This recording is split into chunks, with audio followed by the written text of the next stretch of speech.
बाबू आपका माइक बहुत अच्छा है, आप अपना नंबर हमको जरूर दीजिएगा, कलकत्ता जरूर बुलाएगा। बताइए इतना बड़ा मजमा है, अब माइक ऐसा है कि मिलाद का भी माइक को फेल कर देगा, क्या बोलेगा आप बताइए। मैंने कहा था इसको परवाह नहीं भाई, आपके बस की नहीं है तो मत गच्छा कीजिए। आप इतना बड़ा प्रोग्राम को आपके माइक की वजह से डिस्टर्ब होगा आपका प्रोग्राम।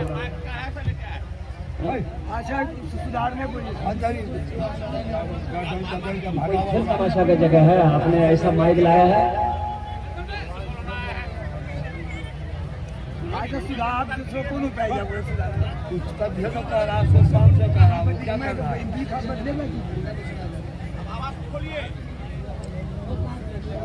स्टेज पे जलवाबार मुअज़्ज़ज़ उलमाए किराम शोराए साम नकीब हिंदुस्तान पिंडाल থেকে বসে আসে আমার দাদা ভাইরা, আমার ছেলে পর্দাতে বসে আসে আমার মা বোন, আমি সবাইকে সালাম করছি। আসসালামু আলাইকুম ওয়া রাহমাতুল্লাহি ওয়া আলাইকুম আসসালাম ওয়া রাহমাতুল্লাহ।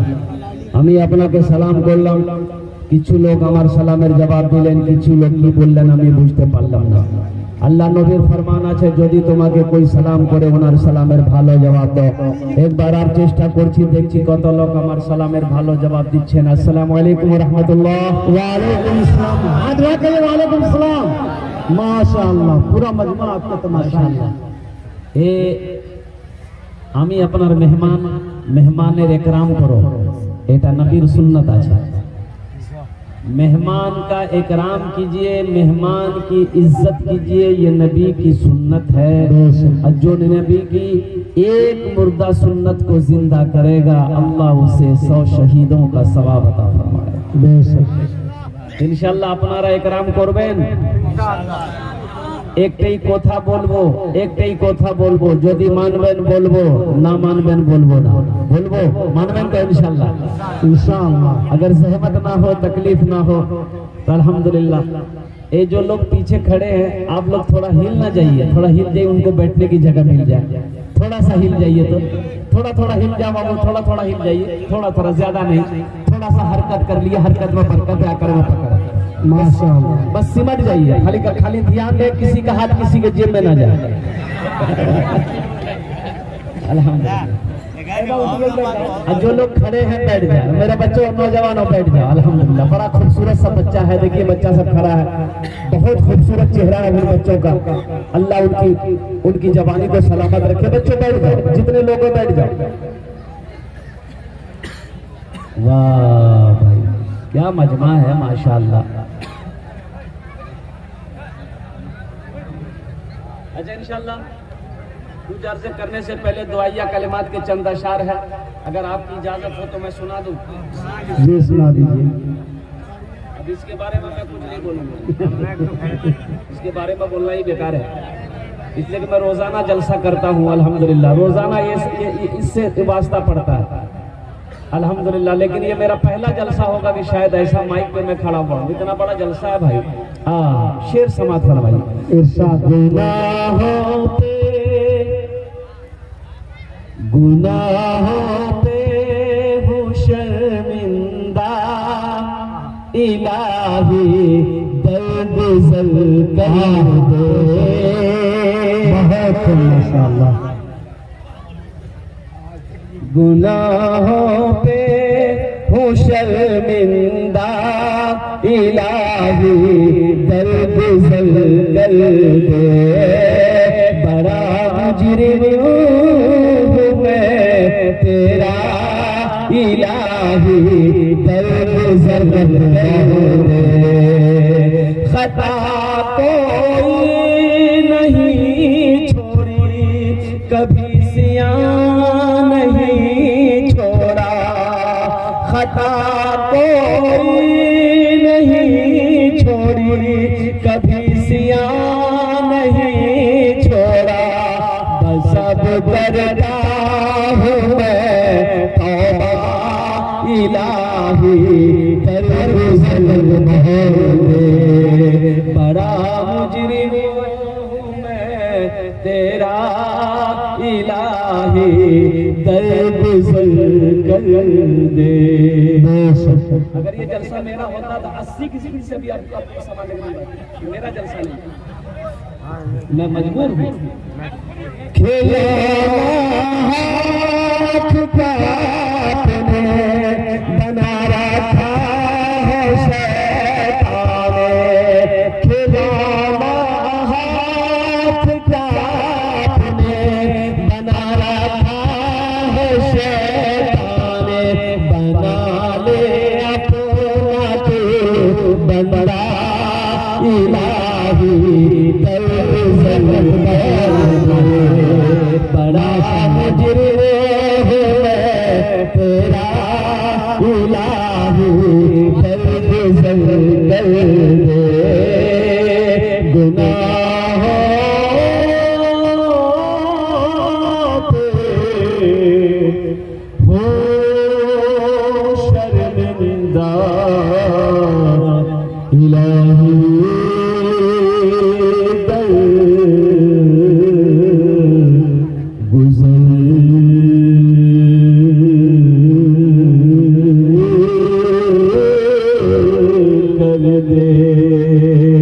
आमीन बोले। बहुत तेजी के साथ मैं अपनी कुछ बातें आप पैगाम हैं आप तक पहुंचाने की कोशिश करूंगा। ये जो महीना है बड़ा मुबारक महीना है, इस महीने का नाम है शाबानुल मुअज़्ज़म का महीना, बड़ा मुबारक महीना है। इस महीने का क्या नाम है बोलिए? शाबान। अब बहुत सारे लोग इस महीने का नाम नहीं जानते हैं, वो जानते हैं कि महीना जी हलवा रोटी महीना, हलवा रोटी के महीने से जानते हैं, लेकिन हकीकत में इस महीने का नाम शाबानुल मुअज़्ज़म का महीना है, बड़ा मुबारक महीना है। और कुर्बान जाइए, ये इस महीने में एक रात गुजरी है, एक रात चली गई, एक रात गुजर गई, जिस रात को हम लोग कहते हैं शब-ए बरअत की रात। जगह थे कि नहीं भाई? इस रात को जगह थे आप लोग? अल्हम्दुलिल्लाह, बड़ा मुबारक, बड़ी मुबारक रात थी शब-ए बरअत की रात। इस ये शब-ए बरअत में जो लफ्ज है ना, इसमें फारसी भी है, ये फारसी के लफ्ज है। शब शब शब शब मन रात, अब बरत का मन निजात। ये शब-ए बरअत की रात जो गई, लेकिन बहुत सारे हमारे भाई, बहुत सारे नौजवान वो यूं ही इस रात को गुजार देते हैं, गुजार दिए होंगे, लेकिन इस रात को जो करने का था वो हम नहीं कर पाते। बैठ जाओ भाई, बैठ जाओ भाई, बैठ जाओ। ए बाबू बैठ जाओ, इसको बैठाइए भाई, बैठ जाओ, आराम से बैठ जाओ। अजय करो, वादा करो इंशाल्लाह कि जब तक बयान होगा कोई बच्चा जाएगा नहीं ना? अरे कोई बच्चा जाएगा भाई? लगे एक जगह तकरीर कर दे, नौजवान खड़ा हुआ, मैंने कहा क्या हुआ? बोला है बैठो बैठो, वो बैठ गया। 10 मिनट तक फिर खड़ा हुआ, मैंने कहा क्या हुआ? बोला बहुत जोरों से लग रहा। बैठो, वो बैठ गया। अल्लाह का बंदा कुछ देर के बाद मेरी तकरीर खत्म हो गई तो देखा कि बैठा हुआ है, तो मेरी नजर पड़ गई, तो हमने इशारा किया बाबू जो, बोला नहीं जाएंगे। हमने कहा कहीं जाएगा? बोले क्या करने जाएंगे? जो करने जा रहे थे यही होगी, आप जाने की जरूरत नहीं। इत्मीनान और सुकून के साथ बैठना। हमारी बहुत सारी तादाद में बड़ी तादाद में हमारी माँ बहनें भी आई है। माँ बहनों के लिए भी पैगाम है। मेरे माँ बहनों, आपके लिए 4 बातें हैं। औरतों के लिए कितनी बातें हैं? बोलिए। 4 बातें। मेरे माँ बहनों, आपके लिए 4 बातें हैं। अल्लाह के रसूल सल्लल्लाहु अलैहि वसल्लम ने इरशाद फरमाया, ए हरियाणा के लोग, दुनिया में 4 बातों पर अमल कर लो, दुनिया में 4 काम कर लो। जन्नत के 8 दरवाजे हैं, जिस दरवाजे से चाहे जन्नत के अंदर में दाखिल हो जाओ। क्या काम करने हैं? 4 काम। जन्नत के क्या दरवाजे हैं? अल्लाह के रसूल सल्लल्लाहु अलैहि वसल्लम ने इरशाद फरमाया कि जन्नत के 8 दरवाजे हैं, दुनिया में 4 काम कर लो। जन्नत के 8 दरवाजे हैं, जिस दरवाजे से चाहो जन्नत के अंदर में दाखिल हो जाओ। हाँ मेरी माँ बहना, ये रात गई, शबे बरत की रात गई, रात 2 बज गया, 2 बज गए रात। देखिए हलवा बनाई बनी तो किसी ने कहा कि फुटकी में रात भी बजी गई, जब इतना हलवा बने। बोले मैं फुटकी पापा चना हलवा बड़ा अच्छा लगे, ये चना हलवा बनावे। हलवा ये तो रहे ना, हलवा तो कई ना हलवा है। चना का हलवा, दाल का हलवा, बेसन का हलवा, सूजी का हलवा। अब बस चले तो मकई का भी हलवा निकालना। ले हलवा के दे हलवा, गरम हलवा, इस्लाम हलवा है नाम। कितना हलवा था। अब इस महीने के बाद जो महीना आने वाला है, ये जो महीना, इस महीने के बाद आने वाला जो महीना है, उस महीने का नाम है रमजान मुबारक का महीना, बरकतों वाला महीना, रहमतों वाला महीना, निजात का महीना। और कुर्बान जाओ नौजवानों, इसलिए पहले से दिल में ठान लो, हिम्मत के साथ, हौसले के साथ, जज्बे कि आने वाला महीने का इस्तेमाल करें। आने वाला महीना का इस्तेमाल करेंगे और इस्तेमाल करने के साथ साथ ये नियत करनी है कि इंशाअल्लाह हम हमसे रोजे रखेंगे इंशाअल्लाह। कितने लोगों ने जा रहे हैं? 30। हाथ उठाने के लिए तो उठा दिए हैं, अल्लाह के हाथ उठाने को कबूल फरमाए। नहीं तो हम ही लोगों में से कितना आदमी ऐसा है जैसे ही रोजा शुरू होगा गैस्ट्रिक शुरू होगा। बोलो बात सही गलत? गैस्ट्रिक शुरू हो जाएगा और दिन में केवाड़ी लगा के कोई कहेगा नहीं रोजा नहीं जाओ। बोले भैया जब गैस्ट्रिक अच्छा देखिएगा, हम लोगों में से कुछ आदमी ऐसा जो रोजा नहीं रखता लेकिन अफ्तारी में सबसे पहले नहीं बैठेगा। मतलब बात सही जी गलत? अच्छा रोजा नहीं रखेगा लेकिन सहरी नहीं छोड़ेगा, सहरी खाएगा, रोजा नहीं रखेगा, इफ्तारी सबसे पहले वही बैठेगा और औरतों पर बिगड़ जाएगा। 6 बजे अफ्तारी तैयार है। तो किसी ने कहा जो तू रोजे नहीं छोड़, अफ्तारी की करो? शहरी खाते हैं तब तारी रोजा भी रहिए, रोजा नहीं है इफ्तारी खाइएगा।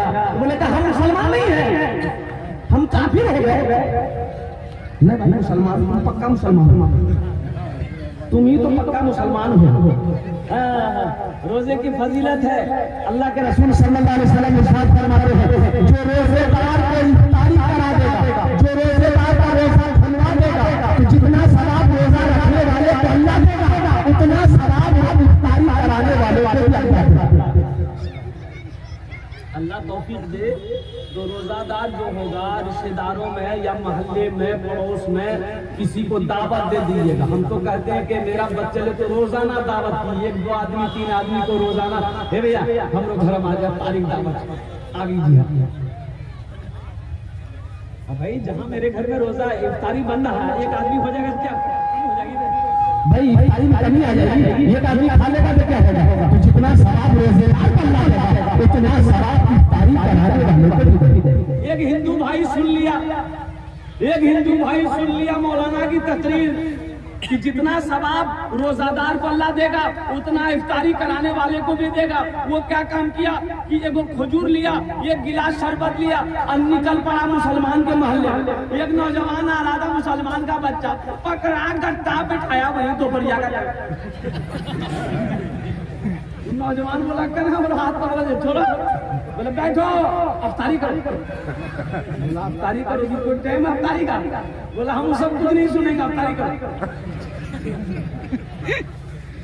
भाई, अफ्तारी करो। अब ये नौजवान इनकार कर रहा है कि जब तक अफ्तारी करोगे नहीं छोड़ेंगे, चाहे तुमसे लड़ाई करना क्यों न पड़ जाए। उसका रोजा तोड़वा दिया, खजूर खिला के छोड़ा, शरबत पिला के छोड़ा। ये नौजवान रोने लगा कि हाय मेरा रोजा टूट गया, क्या कर दिया तुमने? बोला तुम्हारा रोजा टूट गया लेकिन सवाब तो हमको मिला। बोला खाक सवाब मिला? अरे रोजा रखते तो ना सवाब मिलता, ये तो इफ्तारी का सवाब उस वक्त मिलेगा जब इफ्तारी का वक्त हो जाएगा। रोजा तुमने भरी दोपहर में मेरा रोजा करवा दिया, ना तुमको सवाब होगा ना हमको सवाब होगा।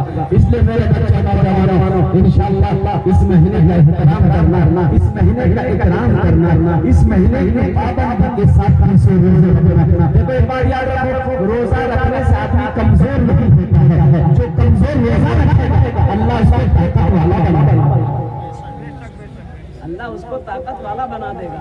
इसलिए हिम्मत के साथ, शैतान तो कैद कर दिए जाते हैं, रमजान के महीने में शैतान को कैद कर दिया जाता है, जंजीरों में जकड़ दिया जाता है। शैतान कहाँ है?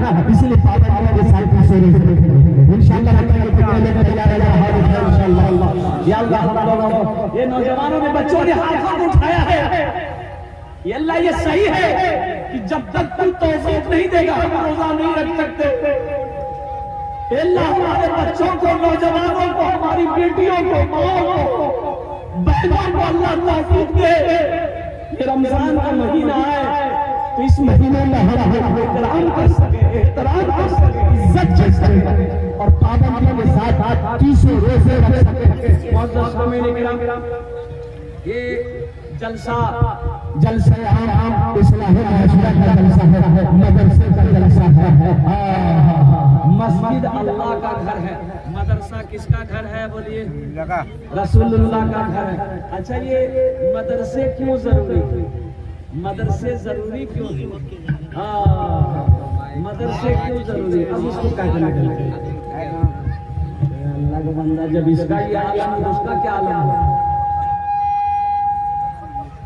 इसको ठीक करो, तुम जितना है दूसरे पर रहने दो। भोलन ज्यादा नहीं का आवाज फटी जी,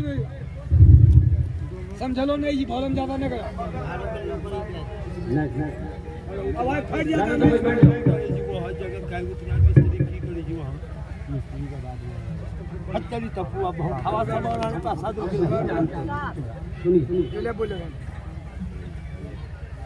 एक लड़का लड़के की मां मर गई,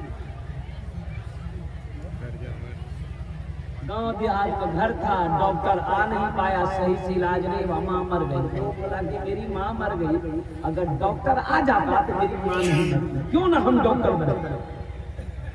चला गया डॉक्टर के पास, पटिंगा चौक पर गया, एक डॉक्टर से बोला कि डॉक्टर साहब हम डॉक्टर बनना चाहते हैं। तो डॉक्टर नीचे से ऊपर तक देखा, बोला कुछ पढ़े हो? बोला नहीं, अंगूठा छापा। बोले डॉक्टर कैसे बने? बोला बन जाएंगे, आपके आगे पीछे रहेंगे डॉक्टर बन जाएंगे। डॉक्टर कंपाउंडर में उसको रख लिया। 2-4 महीने हुए ना तो वो इंजेक्शन देने के लिए सीख गई, इंजेक्शन देने के लिए।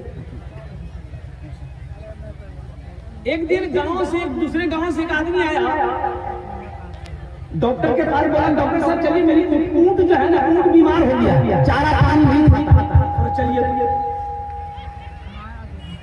डॉक्टर वो जो लड़का था ना बुधवा, वो जो सीख रहा था उसका नाम था बुधवा। बोला बुधवा बैग में सब सामान लो, सब सामान लिया और डॉक्टर के साथ में गया। तो डॉक्टर जब वहां गया देखा पेड़ से बंधा हुआ है, नट्टी में हाथ दिया डॉक्टर उसका, तो देखा कि कोई मजबूत चीज जो है ना यहाँ नट्टी में अटकी हुई। तो डॉक्टर को आइडिया मिल गया कि कोई चीज ये ऊंट खाया है, यहाँ अटक गया। तो अच्छा बोला कि ठीक, ऊंट वाले से बोला ऐसा कर 2 पत्थर ला। वो ऊंट वाला गया, 2 पत्थर लाया, एक पत्थर यहाँ रखा, डॉक्टर एक पत्थर से मारा ना, वो जो मजबूत है वो चीज थी वो अंदर चला गया। वो अंदर चली गई तो ऊँट अच्छा हो गया, दाना भी खाने लगा, चारा भी खाने लगा, पानी भी पीने लगा, ऊँट अच्छा हो गया, ऊँट वाला खुश हो गया, 50% निकाल के डॉक्टर को इनाम दिया। अब वहां से जब चले तो बुधवार रास्ता भर सोचते जाते हैं, अरे बाबा डॉक्टर तो कुछ नहीं है, ये पत्थर रखो दूसरा पत्थर से मारो आदमी अच्छा। बोला कोई मेहनत नहीं है। सोचते हुए आ रहा था, डॉक्टर बोला भाई क्या सोच रहे हो, कुछ सोच रहे, कुछ बोलने रहे हो। बोला डॉक्टर साहब हम सोच रहे हैं कि कल से ना अलग हम डिस्पेंसरी खोलेंगे। बोला कहा है तो डॉक्टर कौन डॉक्टर बैठे? बोला हम खुद है डॉक्टर। बोला तुम क्या जानता? बोला जो तो हम जान गए, हम आपके साथ नहीं रहेंगे, हम डॉक्टर बन गए। अब बीवी, अब बुधवार बीवी कौन होगी? बुधनी। रात में आया, बीवी से बोला हम डॉक्टर बन गए।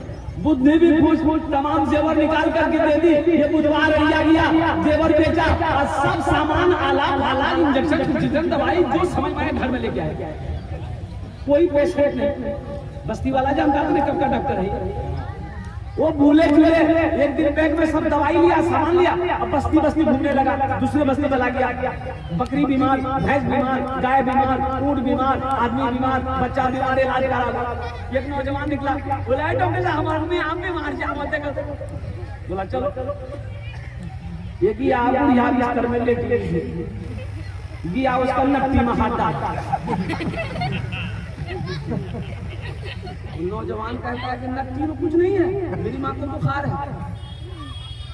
उसको बोला डॉक्टर तुम हो कि हम? बोला नहीं डॉक्टर तो आप। बोला जाओ 2 पत्थर उठा के लेके।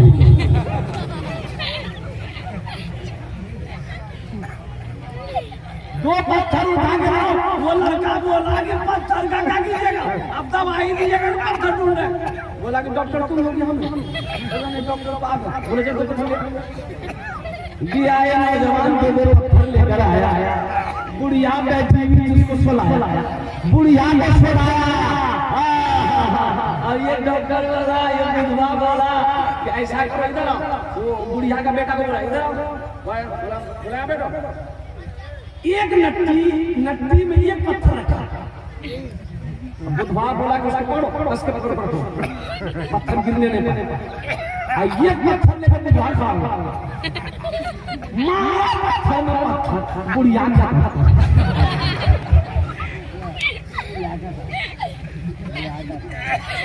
बुढ़िया खत्म हो गई। बोला तो मेरी माँ मर गई। बोला मर गई, ये मेरा पहला केस है। अब उसके बाद क्या है, वो बुढ़िया मर गई, फिर इसका क्या हुआ मैं लास्ट बताने की कोशिश करूंगा। तो मुझे समझ में कह रहा है मदरसा अल्लाह, मस्जिद अल्लाह का घर है, मदरसा रसूलुल्लाह का घर है। मदरसा किसका घर है? अल्लाह के रसूल सल्लल्लाहु अलैहि वसल्लम हिजरत फरमा कर मदीना गए तो सबसे पहले मस्जिद की बुनियाद रखी। अब मस्जिद ही एक शहर है, मदरसा खोला, मदरसा असहाबे सुफ़ा के नाम। मदरसा बोलिए असहाबे सुफ़ा के नाम से मदरसा खोला। अब पढ़ने वाले कौन थे, कौन बच्चे थे मदरसे? हजरत अबू सिद्दीक, हजरत Umar bin Khattab, Hazrat Usman Ghani, Hazrat Ali, Hazrat Talha, Hazrat Zubair, Hazrat Saeed, Hazrat Abdurrahman bin of. पढ़ने वाले सहाबा थे, पढ़ाने वाले मुहम्मद रसूलुल्लाह थे, अजहने वाले कुरान। मदरसा क्यों जरूरी है? कुछ लोग कहते हैं कि खुली से जाओ, बोले मदरसा मारा मोदी से धंधा बना। मदरसा कौन चंदा का बोले बात सही की गलत है? बोलिए भाई मदरसा खोलेगा ये चंदा करेगा खाएगा। भाई मदरसा क्यों जरूरी है, मकतब क्यों जरूरी है? अच्छा ईमानदारी से बताइए, आप लोग पढ़े लिखे लोग यहाँ पर बैठे हैं, मदरसा अगर ना हो, मकतब अगर ना हो, बच्चा हाफिज ना बने, बच्चा आलिम ना बने, मौलवी ना बने, तो आप जब मर जाइएगा तो जनाजा कौन पढ़ाएगा? वकील साहब बोलो नहीं, बड़ा बाबू जनाजा कौन पढ़ाएगा? इंजीनियर साहब तो नहीं पढ़ाएंगे। अच्छा बेटी का मेरे निकाह, मेरी बेटी का निकाह कौन पढ़ाएगा? मदरसा है या नहीं है? ना मौलवी बंदा, ना हाफिज बंदा, ना कारी बंदा, ना मुफ्ती बंदा है। मदरसा नहीं है, मकतब नहीं है, तो बच्चे आलिम बन ही नहीं रहे। निकाह कौन पढ़ाएगा? तो पता ये चला कि मदरसे जरूरी है। ये मदरसे दीन के किले हैं। जब तक ये मदरसे चलते रहेंगे अल्लाह चांद सूरज को निकालता रहेगा। जिस दिन ये मदरसे मकतब बंद हो जाएंगे अल्लाह उस दिन चांद को भी निकालना बंद कर देगा, सूरज को निकालना। ये मदरसे दीन के किले हैं। इसलिए मेरे नौजवानों, मेरे भाइयों, मदरसों को कायम कीजिए। मेरा तो कहना है कि हर टोला में कम से कम एक मदरसा या मकतब होना चाहिए। हर टोला में एक मकतब होना चाहिए। अपने बच्चों को कुरान पढ़ाओ। अरे कुरान पढ़ा दोगे तो मर जाओगे तो यही बच्चा कुरान पढ़ता भाई। दुआ करने वाला तो कोई होना चाहिए ना। कौन करेगा दुआ?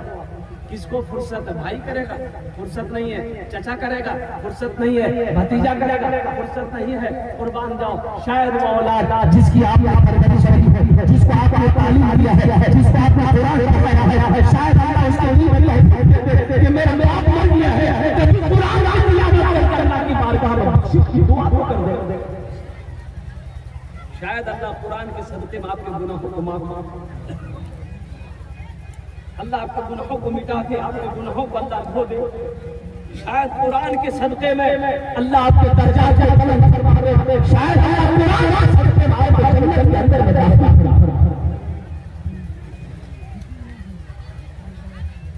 एक आदमी का 4 बेटा, कितने बेटा था?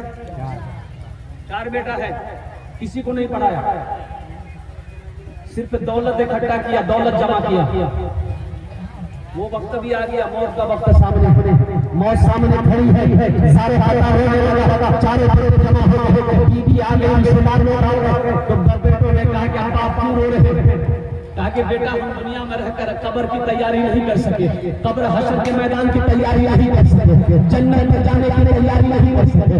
बेटा मैं वो इसलिए रहा कि जब मेरी मौत हो जाएगा मेरा अल्लाह पूछेगा मेरा बंदा दुनिया से आया है, मेरे लिए क्या लाया है, तो मैं क्या जवाब दूंगा? बेटा लेकिन सुनो, मेरी एक वसीयत है, जब मैं मर जाऊंगा, बेटा जब मर जाऊंगा तो किसी कुरान पढ़ने वाले को लाकर, हाफिज कुरान लाकर कुरान पढ़ा देना, मेरे हर बदुआ करवा देना। शायद अल्लाह मेरे गुनाहों को माफ कर दे।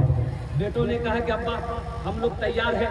एक वसीयत किया, अगर आपकी 10 वसीयत भी होगी हम लोग पूरी करने की कोशिश करेंगे। अच्छा हम बोल रहे हैं, आप लोग समझ में आ रही है?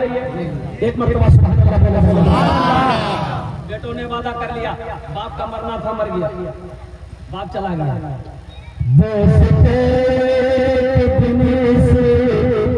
चमन से आशियाना उठाना पड़ेगा, दोस्तों से चमन से आशियाना उठाना पड़ेगा। दोस्तों इसी चमन से आशियाना उठाना पड़ेगा। उठ गया जिस घड़ी आबदाना, छोड़कर सबको जाना पड़ेगा।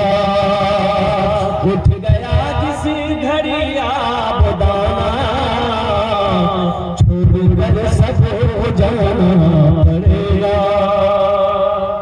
जाने वाला चला गया, रिश्तेदार लोग आए, गुसल दिया, कफन पहनाया, जनाजे की नमाज पढ़ के कब्रिस्तान में दफन कर दिया। अब चारों बेटा रात में बैठा मशवरा करने के लिए कि बाप की वसीयत थी किसी हाफिज कुरान को लाकर कुरान पढ़वा कर दुआ करवाना। तो उस जमाने में कुरान पढ़ने वाले बहुत कम थे, इक्का दुक्का लोग कुरान पढ़ने जानता था। तो 3 भाइयों ने कहा कि कहाँ जब हाफिज को ढूंढे, अब्बा मल ले गेल, अब्बा जाने उसका अमल जाने, कब्र जाने, हम लोग टेंशन नहीं लेंगे। उसका छोटा बेटा बोला कि नहीं, चाहे जो हो जाए, वो हाफिज जहां मिलेगा, मधेपुरा मिलेगा, सुपौल में मिलेगा, हम उसको लाएंगे। वो निकल पड़ा। एक बाबा से मुलाकात हो गई साहिल से। ये नौजवान ने कहा बाबा आप गली गली घूमते हो, आपकी नजर में कोई हाफिज कुरान है, कुरान पढ़ने वाला कोई है? तो बाबा ने पूछा बेटा क्या बात है? बोले मेरे बाप की वसीयत थी कि मेरे मरने के बाद किसी हाफिज कुरान कुरान पढ़ा कर दुआ कर देना। तो बाबा ने पूछा बेटा तेरा घर कहाँ है? बोला अररिया। तो बाबा ने कहा अररिया में कोई हाफिज कुरान नहीं मिला जो मधेपुरा आए हो? ये नौजवान ने कहा कि बाबा अगर अररिया में मिल जाता तो हम मधेपुरा काहे के लिए आते? तो बाबा सोचने लगे बड़ा अच्छा मौका है, जब अररिया में कोई कुरान पढ़ने वाला है ये नहीं है तो हम क्यों ना हाफिज कुरान बन जाए? कोई गलती पकड़ेगा? कोई गलती कोई पकड़ेगा? बोला जब अररिया भैया नहीं तो हम हाफिज कुरान को दिले दिल सोचा। बोला बेटा भी तेरी परेशानी दूर हो गई। बोला कैसे? बोला सुनो हम हाफिज भी हैं कारी अर्थात कुछ नहीं पक्का जाहिल है, पक्का जाहिल। वो सोचा जब अररिया में कोई हैया नहीं है तो हम जो पढ़े कौन पकड़ेगा? कोई गलती पकड़ेगा? बड़ी मोहब्बत से लाया, खाना पीना खिलाया। बोला बेटा पढ़े? बोला यहाँ मत पढ़िए, कब्रिस्तान चलिए, मेरे बाप के कब्र में बैठ के पढ़िए। बोला जहाँ पढ़ा था। जाके कब्र में बैठा, पढ़ना शुरू किया।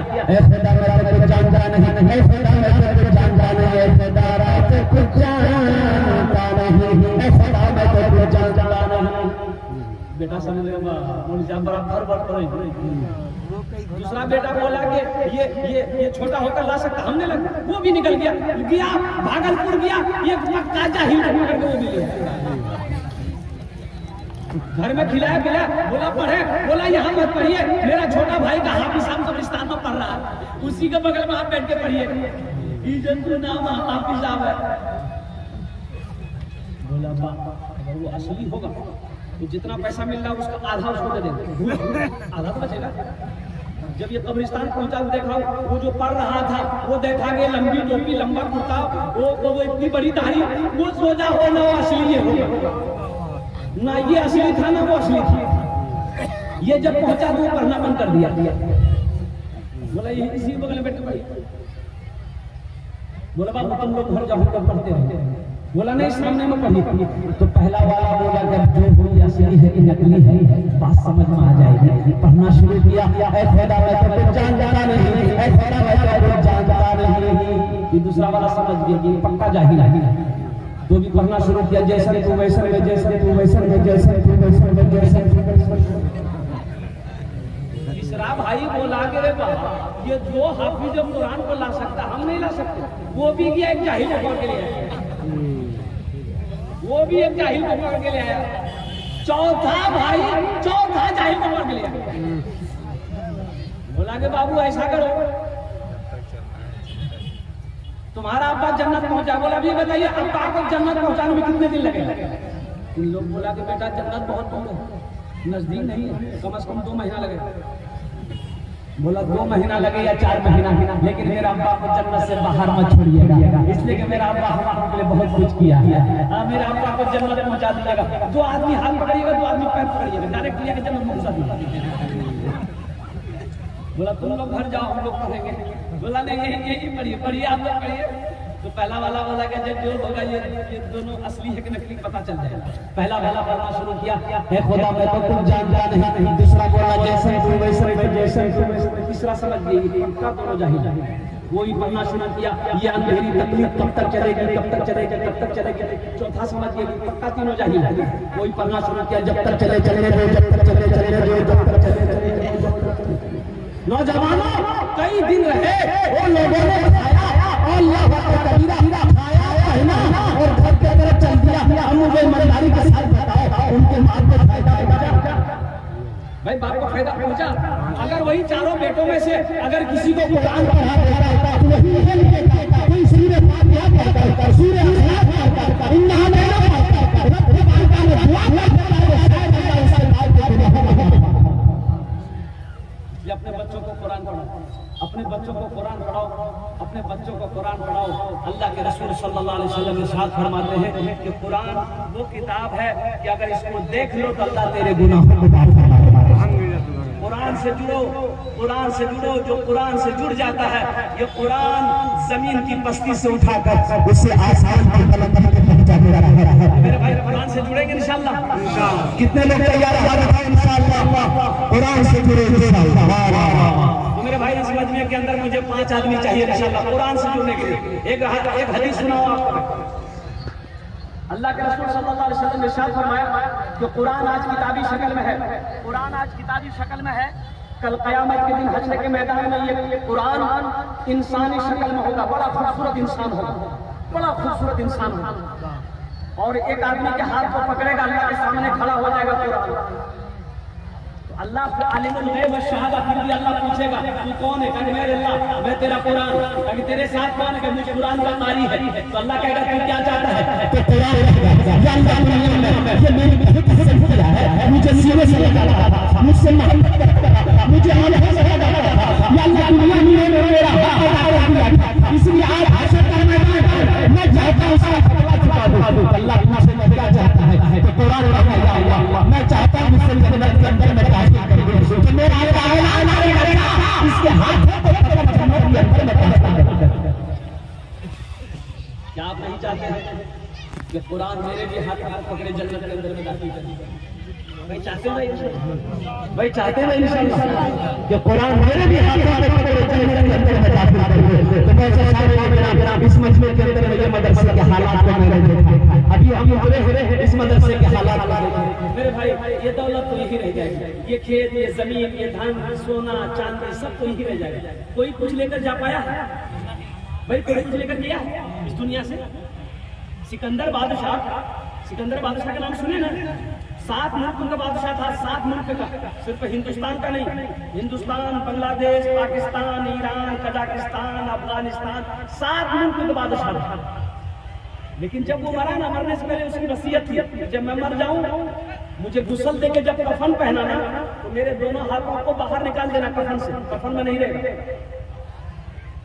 वो लोगों ने कहा कि हजरत हुजूर ऐसा नहीं होता, कफन तो पूरे बदन में पहनाया जाता है। बोला नहीं, मेरे दोनों हाथों को निकाल देना बाहर, कफन से बाहर निकाल देना। वसीयत थी उनकी, वसीयत पूरी की गई।